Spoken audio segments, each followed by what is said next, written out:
Les restrictions s'appliqueront dès demain, entre 22h et 5h du matin. Là aussi, à l'étang salé, la municipalité met tout en œuvre pour tenter d'enrayer la propagation du virus sur le territoire. Le couvre-feu dans cette ville a-t-il du sens? Nous poserons la question au docteur François Ronco en direct dans ce journal. Dans la lutte contre la propagation de l'épidémie, c'est une nouvelle avancée d'un laboratoire réunionnais. Un automate permet de détecter plus rapidement les variants sud-africains et brésiliens, moyen d'aller plus vite dans l'identification des patients et de leurs contacts. La crise requin, 10 ans après, une nouvelle stratégie est mise en place. Hier, le Centre Sécurité Requin a annoncé la réouverture de plusieurs écoles de surf dans l'île. Retour à l'eau possible pour les passionnés. Les catholiques célèbrent le mercredi des cendres qui marque le début du carême avec des messes placées cette année sous le signe des gestes barrières. Et puis, on l'a appris dans la nuit, tonton David est décédé. Le pionnier du ragamuffin a succombé à un AVC. Il avait 53 ans. Tonton David, un Réunionnais attaché à l'île qui l'a vu naître. Il est revenu plusieurs fois en concert chez nous. Nous reviendrons sur ces moments forts. Ça y est, c'est officiel, Salazie, l'étang salé et Sainte-Suzanne vont devoir se soumettre au couvre-feu. 3 communes qui viennent s'ajouter aux 4 déjà concernées par cette mesure. Donc vous les connaissez, il s'agissait de la Possession, du port de Saint-Leu et de Saint-Louis. Et à l'étang salé, le taux d'incidence a dépassé les 150 pour 100 000 habitants, mais le préfet n'a pas prononcé de confinement pour la commune. Seul le couvre-feu à partir de 22h dès ce jeudi. Et la municipalité met déjà tout en œuvre pour inverser la tendance et faire baisser ces chiffres. Un renforcement des contrôles est d'ailleurs prévu. Le détail avec Daniel Bénard et Laurent Josse. Avec un taux d'incidence de 166 pour 100 000 habitants, la propagation de la Covid a atteint aux yeux des autorités préfectorales et sanitaires un seuil critique à l'étang salé. Sur une population de 14 000 habitants, environ 25 sont positifs. Le non-port du masque de certains récalcitrants explique en partie la subite augmentation du taux d'incidence. De la part de la population, il y a dû y avoir déjà certainement une baisse de la garde. Et puis aussi le fait que notre ville, située entre 2 zones déjà sous couvre-feu, il y a une espèce de porosité qui s'est mise en place et qui a permis justement l'augmentation du taux d'incidence. Alors, les contrôles seront renforcés dans les rues, sur le marché forain, sur les zones balnéaires, dans les écoles. Le protocole de l'ARS et de l'Académie de la Réunion sera appliqué à la lettre. Autre point sensible, les veillées mortuaires. S'agissant des veillées mortuaires, là aussi pareil au niveau de l'état civil, nous allons mettre en garde les familles qui sont endeuillées de le faire si les veillées se fassent en maison, à la maison, à domicile, que les gestes barrières soient respectés et qu'on évite trop d'attroupements. S'agissant de la salle funéraire de la ville, là, le protocole existe, donc là, la jauge aussi est fixée, donc les contrôles sont plus faciles à faire. Les sportifs n'échappent pas au nouveau tour de vis imposé par les autorités. La compétition d'athlétisme prévue ce samedi à l'étang salé est d'ores et déjà reportée à une date ultérieure. La stratégie du couvre-feu, dont la pertinence est parfois remise en question. En direct, nous retrouvons le docteur François Ronco. Bonsoir. Vous êtes médecin à l'étang salé. Pour vous, cette mesure fait-elle sens à l'échelle de la commune ? Bon, nous suivons, mais je doute vraiment de la pertinence de cette mesure de couvre-feu, de 22h à 5h du matin, où c'est vrai qu'à l'étang salé, nous ne sommes pas véritablement une commune très active au niveau de la nuit. On ne croise personne à étang salé de 22h à 5h du matin. Et je rappelle que nous avons un taux d'incidence certes élevé, supérieur à 150 pour 100 000, mais ce qui représente une vingtaine de cas pour 15 000 habitants, dont je suis quelques patients, et c'est plutôt des familles qui d'ailleurs travaillent soit sur Saint-Pierre, soit dans d'autres communes. Donc selon vous, la situation n'est pas si alarmante ? Alors, c'est de toute façon préoccupant, bien entendu, mais c'est vrai que le fait d'appliquer des couvre-feux dans chaque commune, dans certaines communes, je ne suis pas sûr que de le faire de façon non uniforme, c'est-à-dire qu'il faudrait soit on fait quelque chose d'uniforme et on applique systématiquement sur tout le territoire, soit de toute façon, si on ne le fait pas, il y a beaucoup de personnes qui vont de toute façon se déplacer et ça ne fera pas véritablement avancer les choses. Que faudrait-il faire alors ?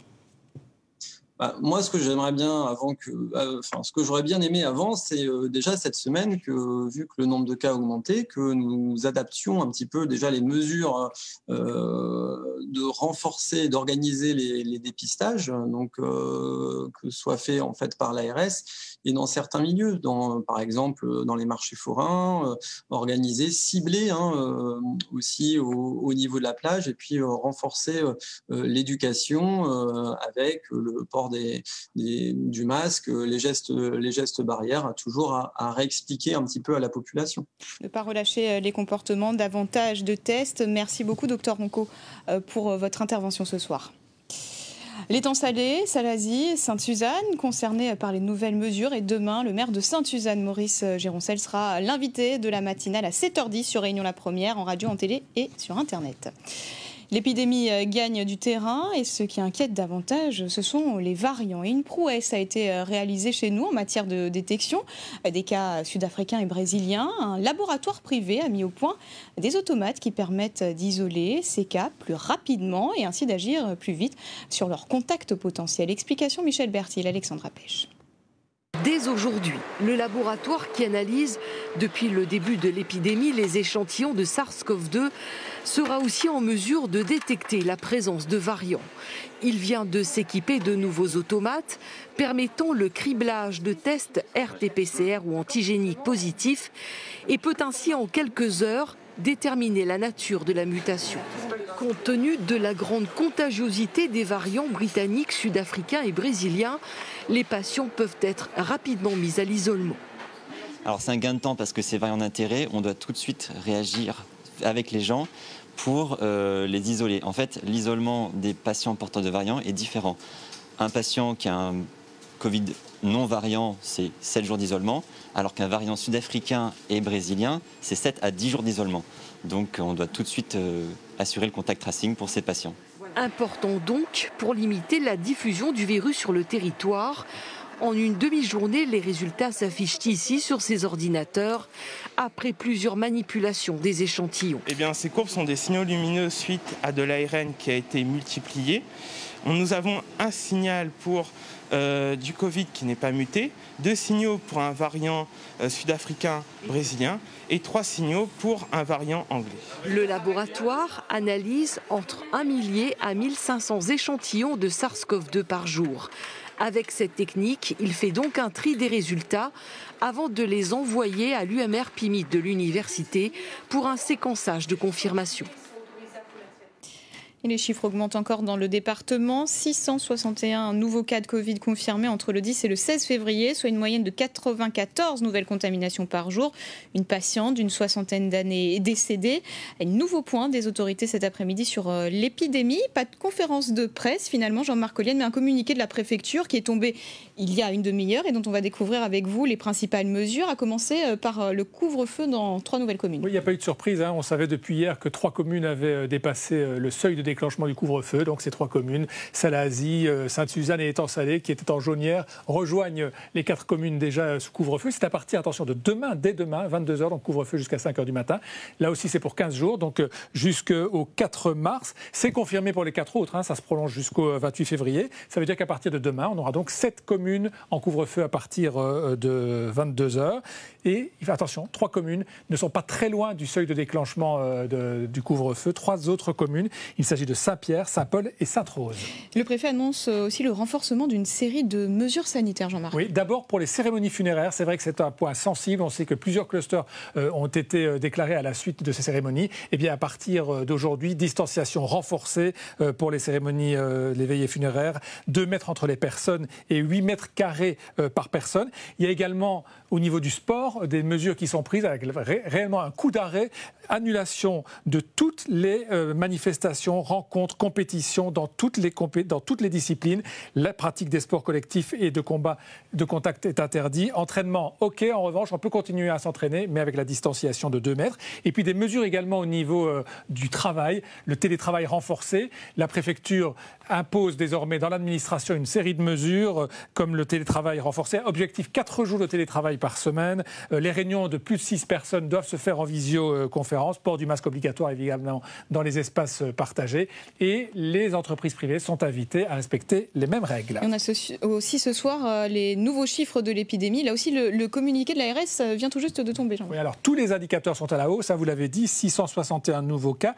Le taux d'incidence, hier je vous disais on va revenir au taux d'incidence. Hier je vous disais qu'on était en train d'approcher les pics qu'on avait, les pics les plus élevé de ces derniers mois, et bien ça y est, on y est, 77. Vous le voyez, c'est exactement le taux maximum qu'on a connu, c'était début novembre. Sur les nouveaux cas, donc 661, vous l'avez dit, ce sont toujours les cas autochtones qui sont de loin les plus importants, même si ça augmente au niveau des cas importés et des évacuations sanitaires. Sur les clusters, on va voir que là aussi l'indicateur est à la hausse, puisqu'on a aujourd'hui 24 clusters actifs, alors qu'on en avait 20 la semaine dernière. Sur les hospitalisations, on est relativement stable. On est à 53 hospitalisations, on était à 55 la semaine dernière, mais en revanche, une tension plus forte, on l'a dit, sur la réanimation, 32 cas de réanimation alors qu'on était à 17. Enfin, sur les variants, on a maintenant 65 cas avérés de variants et on le voit, c'est très largement le variant sud-africain qui s'impose avec 56. Merci Jean-Marc Ollienne pour toutes ces précisions. On évoquait notamment avec Jean-Marc les Evassan, 32 au total. Et dans le cadre de la coopération régionale, vous le savez, ces évacuations sanitaires s'opère entre Mayotte et la Réunion. Et aujourd'hui, un syndicat hospitalier soulève une inquiétude pour l'UNSA. Il y aurait des failles dans le dispositif, notamment dans l'accueil des accompagnants des patients. Un point que conteste la direction du CHU. Explication Jean-Régis Ramsamy et Alix Catherine. L'UNSA semble sûre d'elle. Le syndicat affirme que les accompagnants des malades Evassan ne restent pas comme prévu en septembre au CHU. Ces personnes se fondraient dans la nature.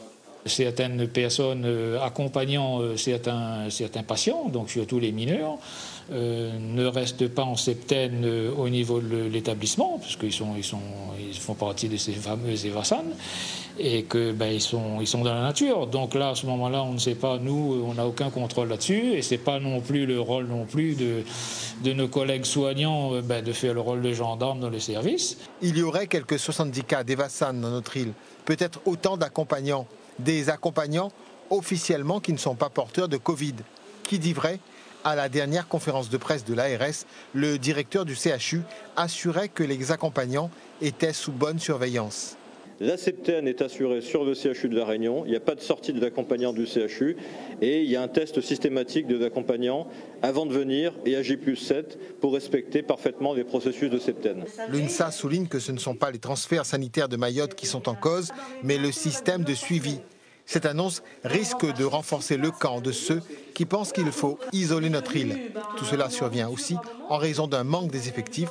Les 5 000 à 7 000 agents du CHU Nord et Sud sont épuisés. Nous demandons donc aujourd'hui au niveau à l'ARS de nous octroyer des renforts Covid afin de mieux prendre en charge la population qui nous est adressée. L'UNSA, qui ne souhaite pas lâcher l'affaire, a écrit au directeur pour lui demander de rendre public le seuil capacitaire de l'établissement. Dit autrement, combien de patients Evassan au total le CHU peut-il accueillir sans déstabiliser la continuité des soins? Un mois à présent sur l'enquête après le meurtre de la jeune femme dont le corps a été retrouvé à la ravine du Gol le 12 février dernier.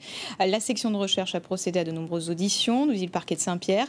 3 hommes qui ont fréquenté la victime dans ces derniers jours ont en outre été entendus sous le régime de la garde à vue pour vérification de leur emploi du temps. Des gardes à vue qui ont été levées. Les enquêteurs poursuivent désormais les investigations techniques et scientifiques. Alors que le Centre Sécurité Requin développait hier sa nouvelle stratégie pour venir à bout de la crise présente à La Réunion depuis 10 ans, un squale potentiellement dangereux a été observé ce matin au large du bassin Pirogue à l'étang salé. Le dispositif post-observation a été déclenché. Isabelle Allan et Jacques Payette se sont rendus sur place. La flamme rouge requin flotte sur la plage de l'étang salé depuis ce matin. Depuis qu'un squale potentiellement dangereux aurait été aperçu du côté de la vieille pompe au large du bassin Pirogue. C'est un pêcheur professionnel qui, tôt ce matin, signale la présence d'un requin bulldog de 3 mètres sur l'application dorsale. La nouvelle s'est vite répandue. En fin de journée, c'est le sujet de conversation des pêcheurs professionnels rassemblés sur le ponton du bassin Pirogue. Il n'y a pas de quoi s'affoler. Il vaut mieux prévenir que guérir. Mais le problème, c'est que, il faut les gens. Alors même dans le bassin, ils ont peur, là. Ils ont peur de venir. Denis Waro ne comprend pas non plus tout cet affolement. Ce pêcheur professionnel à la retraite, ancien maître nageur, en a vu des requins bulldogs. Sur l'observation de ce matin, il reste sceptique. J'emmène la barque, là, je vois une dame qui vient là, elle me parle, et elle me dit, moi si j'ai vu un requin de 3 mètres. Je dis, où ça? C'est pas vrai, ça, j'ai jamais vu ça. J'ai 78 ans, j'ai jamais vu un requin là. Un requin sur tout 3 mètres, là c'est la période des capucins, mais pas un requin de 3 mètres qui va suivre les capucins. Requin ou pas, 2-3 mètres ou moins, le dispositif post-observation a en tout cas été déclenché pour une durée de 72 heures.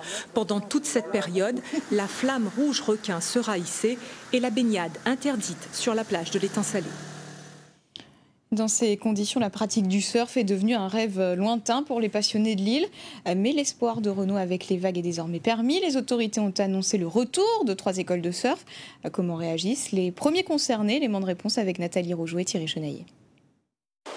Ces passionnés de la Pointe du Gouffre surfent sur les bonnes nouvelles de ces derniers jours. Celle annoncée par le sous-préfet hier, la réouverture de la mer en 2022 après la finalisation de la sécurisation des lieux de pratique. Donc moi je trouve que c'est une bonne chose et il faudrait que ça se développe plus. À Saint-Leu, ils ont parlé de commencer la même chose, donc la vigie pour tout ce qui est les spots de Saint-Leu, vu que ça ne touche pas à la commune de Saint-Paul. Et donc ça veut dire que plusieurs autres spots sur la Réunion vont être protégés au fur et à mesure. Donc moi je suis vraiment content. Je suis content que les associations se soient bougées, que la vigie requin là, il soit sur le terrain. Donc moi c'est ça que je vois, qu'en fait c'est les gens qui sont sur le terrain. L'horizon se dégagerait-il enfin aussi pour les écoles de surf, obligées pour survivre de se reconvertir dans la location de matériel nautique? Si tout va bien, d'ici un an, l'arrêté préfectoral interdisant le surf sera levé. 3 écoles ont demandé un agrément pour reprendre leur activité première, mais l'humeur est plus au scepticisme après 10 ans de crise requin. J'aimerais y voir du soleil, un petit rayon de soleil, mais c'est vrai que je reste très sceptique, oui sceptique. J'attends de voir, parce que les filets ça a été pareil, hein. On a eu à peu près le même scénario, tout le monde qui vient, les médias, ouais, c'est bien, on va reprendre le surf, et puis vous avez vu, ça a duré à peine un an, et encore sur une année, on avait fermé la moitié du temps. Si plusieurs outils de sécurisation, dont la surveillance par des vigies, ont déjà fait leur preuve d'efficacité, d'autres dispositifs à venir devraient permettre l'année prochaine de rendre totalement la mer aux surfeurs et aux autres activités nautiques. Et peut-être que vous aurez bientôt du requin dans vos assiettes. Le sous-préfet a également annoncé hier le retour de la commercialisation de la chair de bulldog après des analyses. Et chez les pêcheurs, les avis sont partagés sur le sujet. Réaction recueillie par Thierry Chapuis. L'annonce du sous-préfet sur l'éventualité de la recommercialisation de la chair de requin, bulldog et tigre est plutôt bien reçue sur les quais du port de Saint-Gilles. Nous on mangeait le requin avant, ça a été bien, mais maintenant ils ne veulent plus manger, voilà. Pour vous, ce serait une bonne chose? Ah ben oui. Il y aurait des clients pour ça? Ah si, il y en a, toujours, oui. Il y a des gens qui aiment bien le requin. Quand j'étais à Djibouti, j'en mangeais presque toutes les semaines et il n'y avait pas de souci de maladie, donc c'était vraiment comestible. Donc je ne vois pas pourquoi ici on n'en mangerait pas. Avant, il n'y avait pas d'attaque de requin.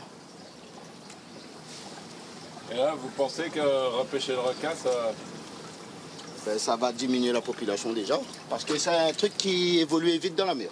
Il y en a tellement que ça évolue très vite. Pour les pêcheurs professionnels, c'était une idée qu'on avait dit il y a 10 ans. Donc pour moi, c'est qu'on a perdu 10 ans. On n'a pas écouté les véritables gens de la mer. Un test développé par le Centre technique de recherche et de valorisation des milieux aquatiques permet de vérifier en 7 jours l'innocuité de la chair du requin. Bertrand Baillif, pêcheur professionnel et président du comité des pêches, préférerait que ce test soit appliqué aux poissons de plus grande valeur. Je prends un exemple pour certains poissons. Le croissant queue jaune, les petits pêcheurs n'arrivent pas, ils ont du mal à le commercialiser pour des substitutions de ciguatera. Aujourd'hui, le requin bulldog et le requin tigre, c'est pas le requin le plus friand des consommateurs réunionnais.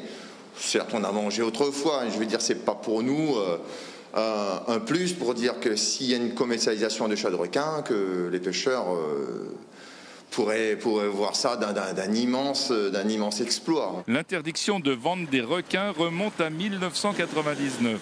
Depuis, les études se succèdent, Ciguatera 1, Ciguatera 2 et Valoroquin, pour aboutir à la conclusion que le risque d'intoxication est très minime. Mais l'État a toujours fait valoir le principe de précaution. Justement, le poisson sera sûrement au menu durant ces prochains jours pour de nombreux catholiques. La période de carême débute et les fidèles célébraient aujourd'hui le mercredi des Cendres. Cette année, restrictions sanitaires obligent, les messes se sont déroulées d'une façon bien particulière. Illustration à la chapelle, la résidence rue Sainte-Anne à Saint-Denis avec Géraldine Blandin et Willy Thévenin. Une messe des cendres sous le signe des gestes barrières. D'habitude, le prêtre marque d'une croix le front des fidèles, des cendres des rameaux desséchés de la Pâque précédente. Mais cette année, il a fallu s'adapter. On ne peut pas imposer les cendres sur le front directement. Nous allons demander, selon les conseils de l'évêché, de mettre un peu de cendre dans la main des gens sans toucher la main. Et ensuite, c'est à eux de faire le signe de croix sur le front eux-mêmes. Il y a des tas de choses qu'on ne peut plus faire depuis qu'il y a le virus. On ne reçoit plus la communion sur la langue, on ne reçoit que dans les mains. Crise sanitaire oblige, la chapelle de la résidence accueille 90 fidèles pour cette messe des cendres. D'habitude, elle en accueille jusqu'à 350. Dehors, ils sont nombreux à se voir refuser l'accès. Ici, comme c'est une petite chapelle, on vous place, ceci, cela. Vous êtes déçu ? Un peu déçu quand même. Hein. Parce que je trouve tout ça là, c'est la mascarade. Je m'en doutais forcément, mais j'ai voulu essayer quand même. Et de toute façon, il y a la messe à 11h, je vais attendre tranquillement. Mais c'est important d'y participer en tout cas. Oui, obligé. Des messes supplémentaires ont été prévues dans la journée pour permettre à un maximum de fidèles de pouvoir célébrer ce mercredi des cendres qui marque le début du carême. En politique, Jean-Claude Lacouture reste maire de l'Étang-Salé. Le tribunal administratif rejette ce mercredi le recours déposé par son opposant, Mathieu Waraud, à qui contestait une élection municipale qui s'est jouée à une voix près. Il irait donc maintenant devant le Conseil d'État pour contester cette décision. Le maire du Port, Olivier Waraud, lui apporte d'ailleurs son soutien dans cette bataille politique. Et en Nouvelle-Calédonie, pour la première fois depuis l'accord de Nouméa de 1998, des indépendantistes ont remporté la majorité au gouvernement collégial à la suite du renversement d'alliance d'un parti charnière avant un troisième référendum sur l'indépendance d'ici 2022. Les 11 membres du gouvernement n'ont toutefois pas trouvé d'accord pour élire en leur sein un président et un vice-président en raison de divisions au sein du camp indépendantiste. Un nouveau scrutin doit être programmé par le haut-commissaire de la République. Chez nous, dans ce contexte de crise sanitaire, nous entendons régulièrement la filière touristique qui s'interroge sur l'avenir des hôtels, des restaurants et autres activités. L'économie, de manière générale, est en souffrance et pourtant, en matière d'emploi, un secteur s'en sort plutôt bien, c'est celui de l'intérim. On voit cela avec Laurent Pirotte et Jacques Payette. Face à la crise du Covid, l'intérim résiste plutôt bien. Dans le bâtiment, la grande distribution, le transport, les offres sont multiples. Audrey recherche dans la vente. Il faut commencer par l'intérim, parce que les entreprises ne nous recrutent pas immédiatement comme ça. Il faut qu'on fait nos marques, nos preuves. Et par l'intérim, en fait, ils vont nous proposer plusieurs entreprises, on aura plus de choix. Cédric, lui, n'exclut rien. Et plus loin, venu directement des Yvelines, Jonathan recherche une place de cariste. C'est plus facile aussi. On peut avoir temporairement quelque chose, alors que bon, un emploi durable, c'est peut-être plus dur à avoir. C'est plus rapide, ouais. Parce que les autres, soit il faut refaire une autre formation, vu que moi j'ai déjà un domaine, donc c'est pour ça que pour l'instant, on va dire que j'ai pas l'envie de, pour l'instant, changer de branche. Choix des offres, durée d'une journée à plusieurs mois, les agences d'intérim ont dû faire preuve de flexibilité pour ajuster leur activité et rester compétitifs sur le marché. S'ils sont volontaires, le savoir-être aussi est important. Donc s'ils sont volontaires, disponibles, qui peuvent aller travailler de suite, réactifs, c'est parfait. C'est une bonne alternative. C'est ça, c'est la bonne alternative. Je pense que ça peut être un bon tremplin aussi pour trouver ensuite un poste plus durable. Différents publics qui va aller tester les différents secteurs d'activité et peut-être aller en reconversion en attendant de trouver des offres un peu plus concrètement. Un public varié, une offre complémentaire. À La Réunion, l'intérim a peu souffert du confinement. Les perspectives sont rassurantes. En football, le rêve de Coupe de France n'est pas terminé pour les Mahorais du Msapéré. Après leur déconvenue la semaine dernière, ils vont pouvoir disputer leur 32e de finale contre Romorantin, club de National 2 dans l'Hexagone. Après avoir respecté une septaine, les footballeurs vont pouvoir décoller dimanche. La fédération a proposé de décaler la rencontre au 25 février prochain. Et en Ligue des Champions, les supporters parisiens ont de quoi se réjouir. Après le match d'hier soir face au Barça, les joueurs du PSG ont infligé un 4-1 à l'équipe de Lionel Messi en 8e de finale aller. Un exploit souligné par un triplé de Kylian Mbappé. Reportage. Il n'aura fallu que 3 éclairs. 3 éclairs dans la nuit barcelonaise signée Kylian Mbappé. Avec ce triplé historique, le prodige français du Paris Saint-Germain a détruit quasiment à lui tout seul le FC Barcelone de Messi. Une performance saluée par son entraîneur. Nous n'avons aucun doute et nous n'en avions aucun avant le match et encore moins maintenant que nous avons affaire à un top mondial, à un joueur de grande classe. Score final 4-1 pour le PSG. Jamais aucun club français ne s'était imposé à Barcelone en Ligue des Champions. Hier soir, les Parisiens ont été supérieurs à leur adversaire dans tous les compartiments du jeu. Dans plusieurs aspects du match, ils ont montré qu'ils étaient une équipe plus complète, plus physique et avec beaucoup de réalisme. Aujourd'hui, les supporters parisiens peuvent exulter. Match retour le 10 mars. Objectif, éviter la remontada de 2017. Barcelone avait remonté 6 buts. Chacun sa route, chacun son chemin. Sûr et certain, Tonton David laisse derrière lui un patrimoine musical important. L'annonce du décès du pionnier du ragamuffin à l'âge de 53 ans a secoué les réseaux sociaux hier soir, car c'était un peu notre tonton à tous, surtout ici à La Réunion où il est né. Les réactions sont nombreuses. Marianne Choissati. Je suis sûr qu'on ne prend pas bécon, mais j'en suis certain. Quelque chose ne tourne pas rond, car je suis sûr qu'on ne prend pas bécon. Il s'était fait connaître par cette chanson et d'autres dans les années 90. Tonton David était la vedette du hit parade. Il a connu environ 10 ans de gloire dans toute la France. Il avait également signé un autre titre en référence au passé de la Réunion.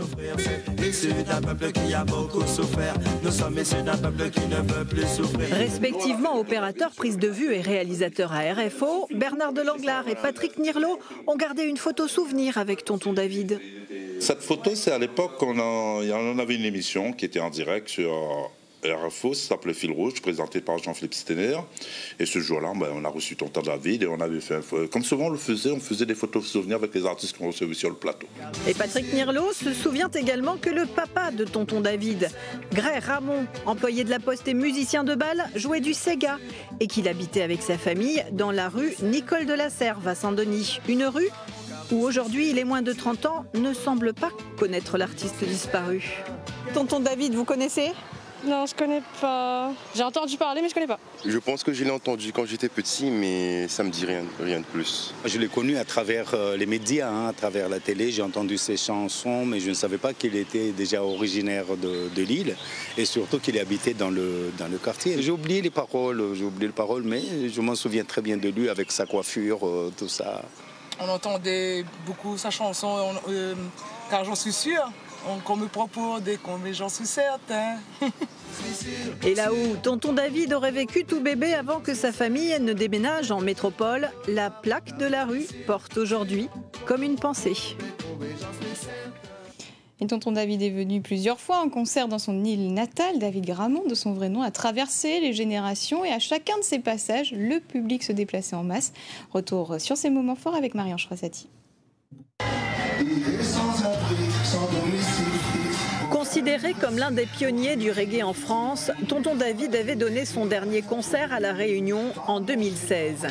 Dans ces images transmises par un fan, on le voit lors de l'inauguration de la Cité des Arts. On ne peut pas dire vraiment que j'ai baigné dans le reggae, par exemple dans ma jeunesse.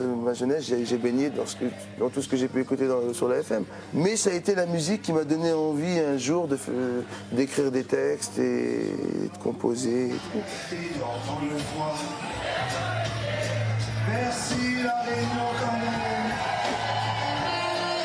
Ce que j'aime avant tout, c'est faire des chansons assez fortes. Alors, qu'importe le style de la musique, mais forcément, dans le style d'interprétation, ça sera forcément reggae. Populaire pour ses paroles, son style direct et bon enfant, Tonton David savait ne pas se prendre au sérieux. Un regard façon Au nom de la loi, avec tout écrit façon Sergio Leone, ça fait un peu série B, c'est pas très se prendre au sérieux, c'était marrant, j'aimais bien. Dans la chanson Sûr et certain, en 1994, il dénonce l'abandon des Outre-mer par le pouvoir central. Je me suis aperçu qu'en fait tout le monde, il va de son petit laïus en fait, pour se rendre compte qu'on l'arnaque. Tu vois ce que je veux dire? Alors je me suis dit, ben moi je vais aller du mien pour dire qu'on m'arnaque. Tu vois ce que je veux dire? Le ragamuffin, c'est pas de la musique, c'est justement ce truc de se débrouiller. C'est en fait, c'est d'être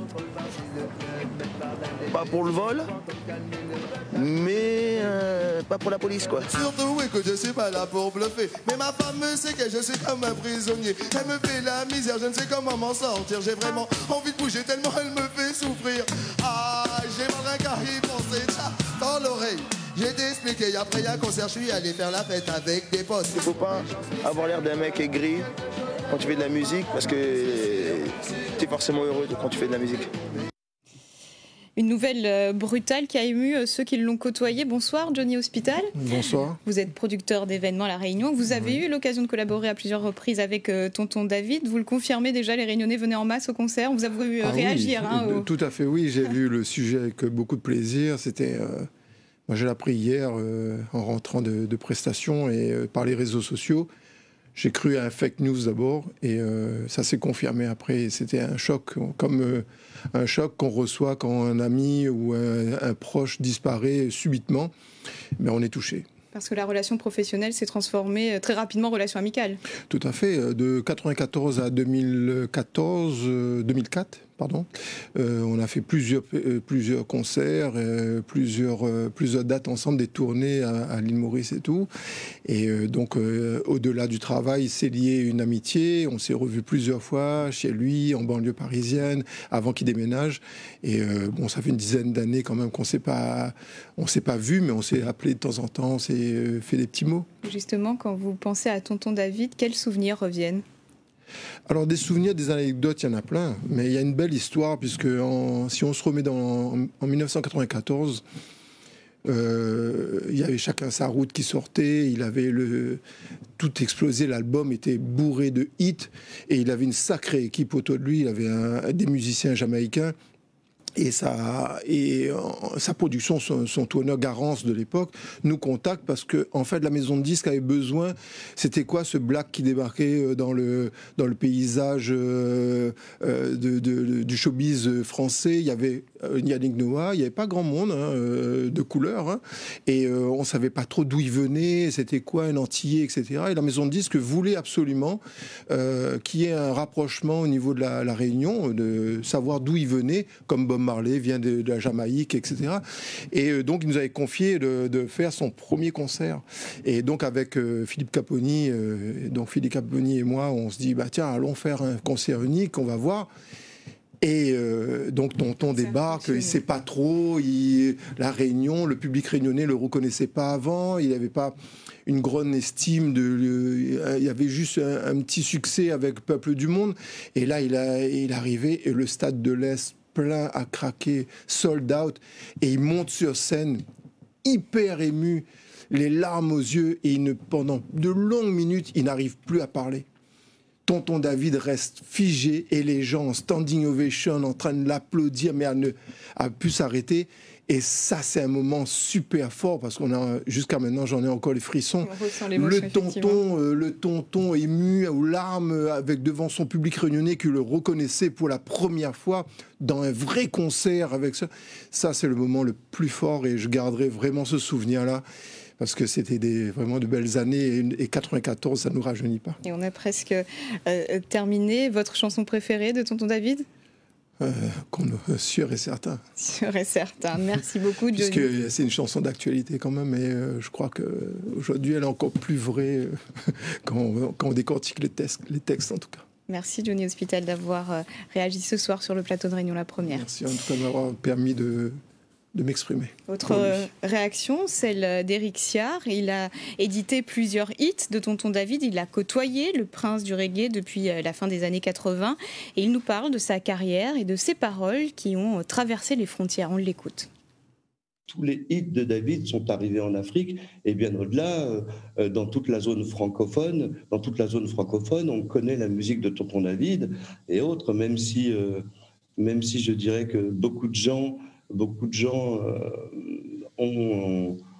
connaissent David à travers sa musique. C'était quelqu'un de lumineux, avec un sens de l'humour et une bonne humeur quasi permanente. Ça en restait pas moins un écorché vif avec une histoire pas commune. J'espère que beaucoup de gens vont s'attacher à faire vivre son œuvre. Et en même temps, j'ai le regret que cette pensée va se faire qu'à partir de son départ, de sa mort. J'ai du mal à dire le mot tellement je suis choqué. Et Réunion la Première rend hommage à Tonton David, concert à suivre dès 20h sur notre site internet lapremière.re. Les textes, les mots ont du sens. C'est également ce que véhicule le festival La Belle Parole qui prend ses quartiers à Saint-Joseph. Pièces de théâtre, ateliers, rencontres au programme jusqu'au 27 février. On voit cela avec Laurent Pirotte. Dans leur petite salle à manger, trop moderne pour eux, Minouche et Minouche tentent de se rappeler leur prénom. Et à quand vous criez à moi Minouche? Oh, c'est où Minouche? Non, c'est toi Minouche. Aujourd'hui, plus qu'hier, une comédie absurde pour lancer le festival de la Belle Parole, mais un bol d'air par les temps qui courent. C'est vraiment dommage qu'il n'y a plus de pièces comme ça. Il faudrait vraiment trouver une solution pour que nos enfants puissent avoir un petit peu plus de culture surtout, parce qu'ils ont bien aimé, je pense. Franchement, c'était un moment de liberté et c'était très bien. Cette pièce nous parle du temps qui passe, de la mémoire, du rythme, de la vie. Mais nous parle de nous-mêmes en réalité. Et parler de nous-mêmes en même temps, je crois que c'est ça qui fait société. Pour cette 6e édition, le Festival des Arts de la Parole et la compagnie Carambolas nous invitent à découvrir 4 moments forts. Comme Quand même ça d'Éric Laurette, Grand-mère Cal, un conte musical de la compagnie Baba Siphon, et Bal Titin en clôture, une échappée belle au Goyave à Saint-Joseph. On a quand même de la chance de pouvoir ici faire de la programmation. Mais ça fait du bien d'être dans un bel espace, au milieu de la nature, avec des artistes magnifiques qui jouent là dans ce petit rond de coq. Ouais, c'est des bons moments de retrouvailles avec le public. L'échappée belle, c'est le vavangage, quoi. C'est le battage carré au hasard un peu de la route et au hasard des rencontres, quoi. Au hasard de Poutrou de Moon. Pour Poutrou de Moon, peut-être, on n'aurait peut-être pas cause ensemble habituellement, mais nous créons un lieu où un y rencontre un à l'autre et nous voit qu'on a pu dire ensemble, quoi. Sans mettre de grands projets, de grandes décisions. Nous dire, écoute, nous, c'est des artistes, nous, c'est de fond de caiser, nous, c'est de causer, nous, c'est de jouer de rôle, et puis on voit qu'on est fabriqué ensemble. Jusqu'au 27 février, avec des scènes ouvertes, des représentations scolaires et des ateliers marionnettes. Réservation obligatoire et tarifs libres. Et en télé, après ce journal, ne manquez pas Besoin de papa, un documentaire de Franck Grangette qui nous raconte les histoires de papas réunionnais qui posent leur regard sur le rôle que tient le père dans notre société d'aujourd'hui. C'est à suivre dans Archipel ce soir. Et avant de se quitter, retour sur cette information. Le couvre-feu est officiellement étendu à Sainte-Suzanne, Salazie et l'Étang Salé. Les nouvelles restrictions s'appliqueront dès demain, entre 22h et 5h du matin. Là aussi, à l'Étang Salé, la municipalité met tout en œuvre pour tenter d'enrayer la propagation du virus sur son territoire. Et on rajoute que 661 cas de Covid-19 ont été déclarés dans le département en une semaine. Un décès est également à déplorer. Ainsi va l'actualité. Merci de nous avoir suivis. Tout de suite, à la météo de Michael Lorette. Demain à 12h30, Pascal Souprayen. Moi, je vous retrouverai avec grand plaisir demain soir à 19h. Et on se quitte, évidemment, chanson avec Tonton David. Très belle soirée à vous. À demain. Chacun son rêve, chacun son destin développé, chacun sa route, chacun son chemin. Passe le message à ton voisin. Il y a tant de femmes dans mon cœur, mais c'est tellement number one. Allez, bien ça pour moi. Il y a tant de femmes dans mon cœur, mais c'est tellement number one. Difficile, si on ne croit pas, mais qu'on est, j'en suis certain. Quelque chose de